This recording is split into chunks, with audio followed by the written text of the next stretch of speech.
Praise the Lord. Daily bread అనే శీర్షికను వీక్షిస్తున్న ప్రతి ఒక్కరికి యేసుక్రీస్తు ప్రభు వారి పేరిట శుభాలు తెలియపరుస్తున్నాను.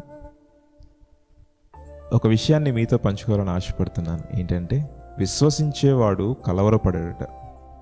యెషయా గ్రంథం 28వ అధ్యాయం 16వ వచనం. అవునండి, ఆయన యందు విశ్వాసం ఉంచేవాడు ఎప్పుడూ కూడా కలవరపడడు. ఏదో జరిగిపోతుంది, నాకే ఎందుకు ఇలా జరుగుతుంది అనే భయం నీలో కలగకూడదు.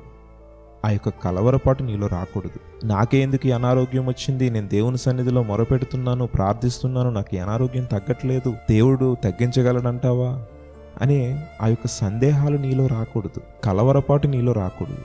చూడండి, శిష్యులందరూ దోణిలో వెళ్తున్నప్పుడు ప్రభువారు దూరముగా నుంచి నిన్నటి చూసి పేతురు అంటాడు కదా, నేను కూడా నీటి మీద నడుస్తాను అని. అతను మొదట విశ్వసించాడు, అందుకు కాబట్టి కొంచెం దూరం నీటి మీద నడవగలిగాడు. ఎప్పుడైతే తనలో కలవరపడ్డాడో, తనలో విశ్వాసం తగ్గిపోతూ వచ్చింది.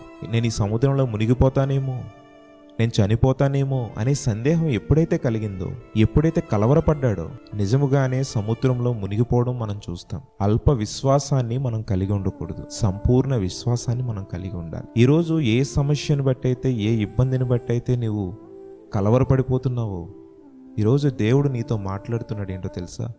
ఆ సమస్యను నీవు నాకు చెప్పావు, నేను ఆ సమస్య నుండి నిన్ను బయటకు తీసుకొస్తాను అని. కాబట్టి విశ్వసించి ప్రార్థించు, కలవరపడొద్దు. దేవుడు ఖచ్చితంగా నీవు అడిగిన ప్రతి దాని నుండి బయటకు తీసుకొస్తాడు. నీవు చేయాల్సిందల్లా విశ్వసించి ఆయనకి లోబడి ఉండడం. కాబట్టి ఈ రోజు నుండి విశ్వాసం కలిగి జీవించు. కలవరపాటుని నీలోకి రానివద్దు. గొప్ప కార్యాన్ని నీవు చూస్తావు. Praise the lord.